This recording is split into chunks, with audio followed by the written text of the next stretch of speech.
Taylor DesOrmeau from MLive Media Group. He is a reporter for MLive and has written articles on this and been talking to a lot of people in the state of Michigan who are affected by this. Taylor, welcome to the program. Morning. How are you? I'm good. How are you? Doing well. Can you hear me all right? I can hear you just fine. How's your team been at MLive? How are you guys holding up? How have you been working through the coronavirus pandemic? Doing good. It's a lot different working from different places. I've worked from my home. I've worked from my parents' home. I've written stories in my car. So we have to be a little bit flexible, and I think we've kind of gotten used to the uncertainty. We definitely have on the reporting front. I can definitely sympathize with pivoting our operation and changing how we do things. Unemployment right now, one of the biggest issues in the state of Michigan. It's both a political issue and just a serious public issue as well. 400,000 people earlier this week reported they have frozen unemployment accounts due to a fraud investigation. Bridge MI today reporting that number is now up to 540,000 frozen claims due to the fraud investigations involved. There's 600 people working on this, an additional 200 being added to that team. Are people having their calls answered? Because we've talked to a few who have not had any communication despite their calls and their emails for several months. Are you seeing about the same? Yeah, calls and emails are definitely not being answered. I have talked to a few people who have had their accounts restored and have started getting payments again, but they never heard from the unemployment office from anything. There's some people I talked to that had really tried to be creative with calling. One person I talked to had the screenshots. He called the unemployment office in one day alone 1,238 times, which takes a lot to be able to do that much. I've talked to other people who have memorized the different numbers you have to type in. Like, all right, when I get the unemployment office, then I got to hit 9, and then I got to hit 1.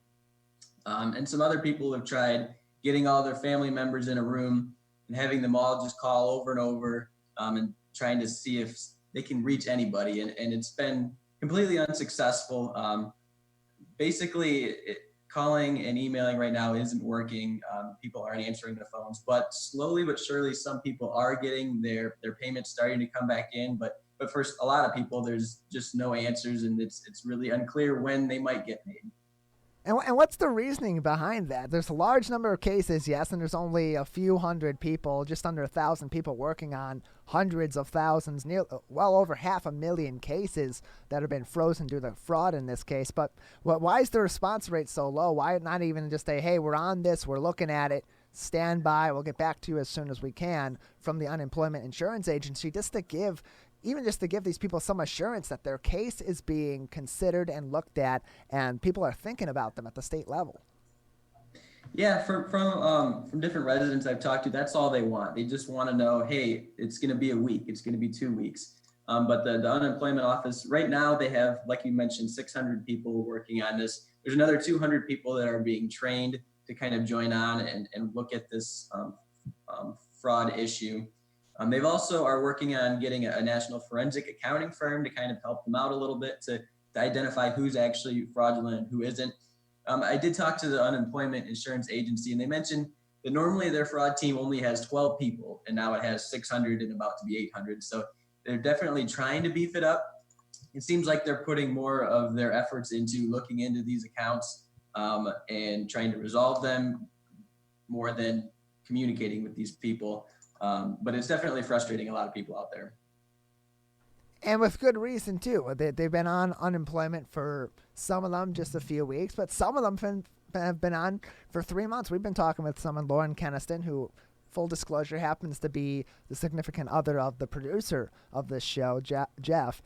And we've been talking with her consistently over the last week or so, 2 weeks, about her situation. She's been unemployed for 3 months, been trying to get her benefits for 3 months plus, and has not heard anything from the state. This communication has been absolutely awful. You said you have been able to get through to people at the Unemployment Insurance Agency, which for us and for many others in the media has been next to impossible. Are they giving you decent information, or are they giving you the same kind of response where here's a press release, this is our statement, and we can't really give you more details?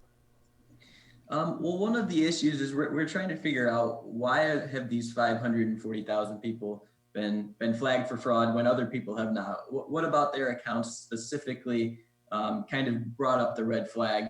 And one of the issues with the system right now is that they don't want to share, the unemployment office doesn't want to share kind of some of the details on that. They say that the criminals who are actually fraudulent and taking advantage of the system, if they know some of these inner details and inner workings of the agency, then they're going to take advantage of that. So that's been kind of an issue that they really haven't been too transparent, just because they don't want to kind of show their hand a little bit. But it's also kind of frustrating, and it kind of just leaves a lot of questions unanswered.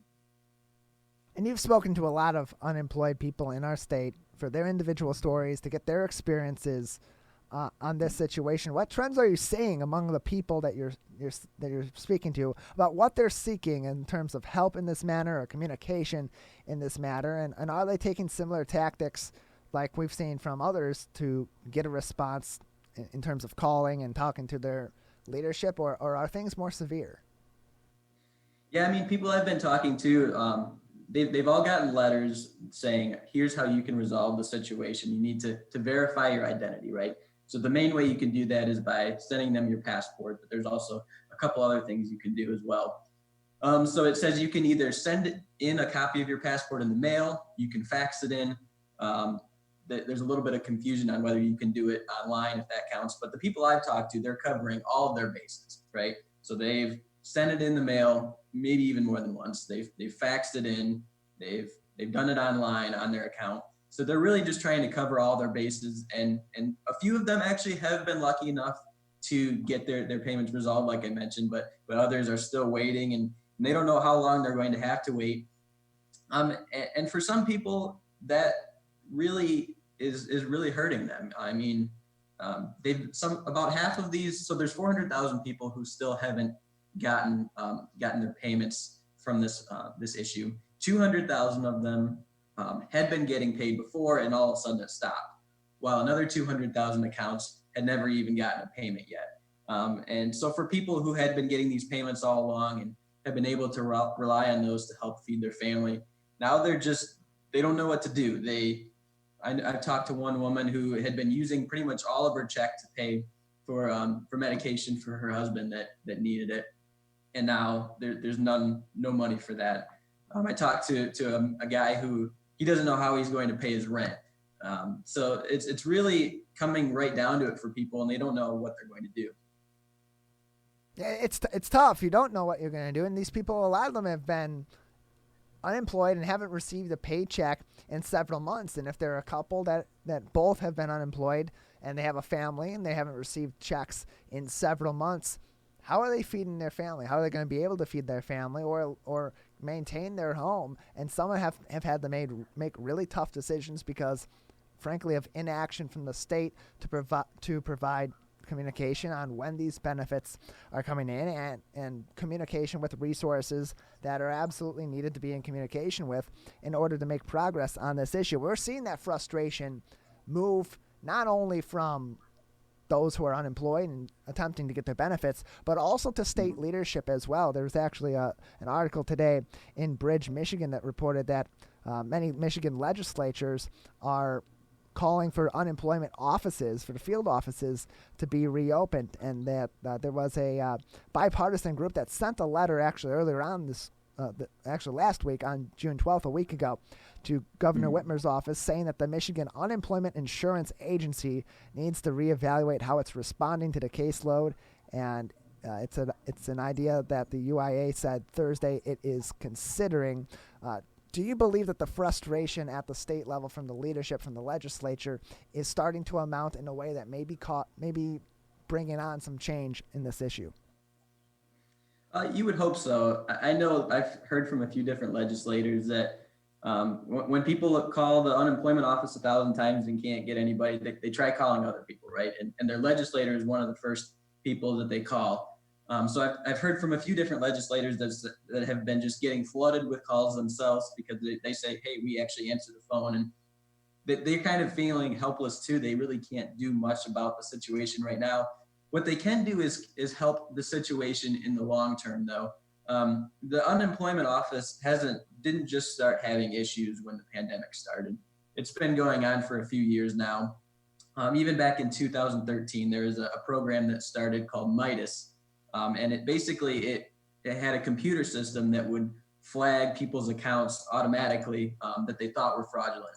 And at one time, there was 40,000 different Michiganders who were falsely accused of being fraudulent. And instead of having any kind of appeal process or anything, the state just started garnishing their wages when they went back to work. They would take out their tax refunds, and these people would just be who were not fraudulent at all, were having their money taken away from them. And it was a huge issue. And there's been some changes to the system since then, but there's still an issue overall. There's a few different bills that the legislators are trying to push to improve Michigan's unemployment system. One of them is to boost the amount of time somebody can be on unemployment from 20 weeks back to 26 weeks and making that permanent. Another thing is that right now, the most that anybody can get in a week from unemployment is $362. And that hasn't changed since 2002. Back in the day, it used to be set at a percentage of what the weekly wage was, and it was 58%. But then they changed it to a dollar amount. So some people want it to be 58% again. And that's a bill that's going through the legislature. So it's kind of for some context, back in 2002, when the $362 limit was set, that made up 51% of the weekly wage. Now, because of inflation, that only makes up 35%. So inflation has been happening, but this $362 a week number hasn't changed.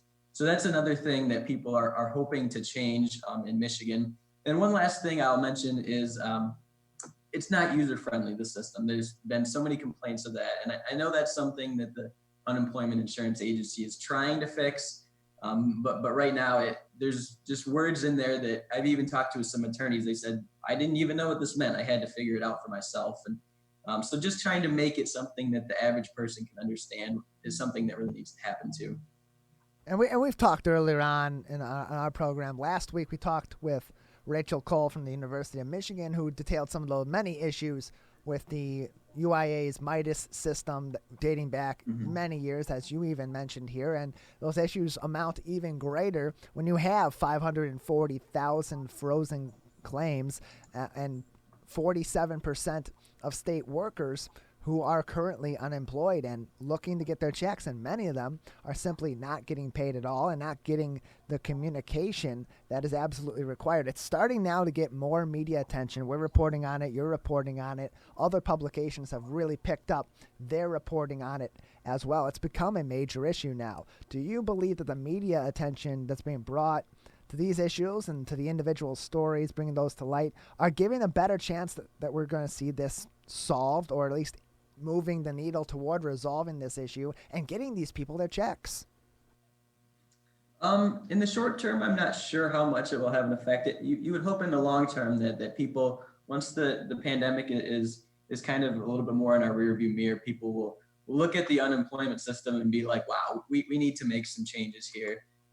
Even back in 2016, there was some numbers, and these were from Rachel Cole actually, and she mentioned that 89% of calls to the Unemployment Insurance Agency went unanswered, and that was when they were getting 5,000 to 7,000 calls per day. Now, with the pandemic, they're getting 200,000 calls per day. So just imagine how many calls go unanswered right now. So there's definitely some issues that they will hopefully look at. I mean, right now, it's not an easy system. We talked about how it's not user-friendly, and so it's not like it's too easy to just bring people off the street and train them. Right now there's only 600 people working on this issue. And there's 400,000 people that still haven't had this resolved. So it's unfortunately going to take some time, and it's not something where they can just hire a bunch of people right away and put them to work. So I'm afraid it's not going to be fixed right away. Taylor DesOrmeau from MLive Media Group. He's a reporter with them and been reporting on this issue here. Definitely has been on top of this as much as we have as well. Taylor, before I let you go, any more things that you have to say or that you believe are important for our audience to know on this issue? Two quick things. One thing I would mention is there is an issue with fraud out there. We don't know what percentage of these accounts that have been flagged for fraud are actually fraudulent. But the U.S. Department of Labor has estimated that the country is going to lose $26 billion to unemployment fraud. So this is kind of why they're taking those steps. One other thing I would mention is for people who are really in need and they can't get a hold of the unemployment office and they don't know what to do, I would recommend calling 211. It's a service that's provided free in Michigan, and it connects you to local service agencies. Like I think around me, it connects you to the Jackson United Way, for example. And they can really help you with if you have some really immediate needs. If you don't know how to feed your family, I talked to one woman who called 211, and they helped provide insulin for her family when they couldn't afford it. So if you're really in those dire straits right now, call 211, see if they can help you. It's completely free. It's not a long-term solution, but it's something that if you can't afford that loaf of bread right now, definitely do that. And they should hopefully be able to help you out. Well, thank you very much for being with us today, Taylor. Thank you so much. I appreciate your time.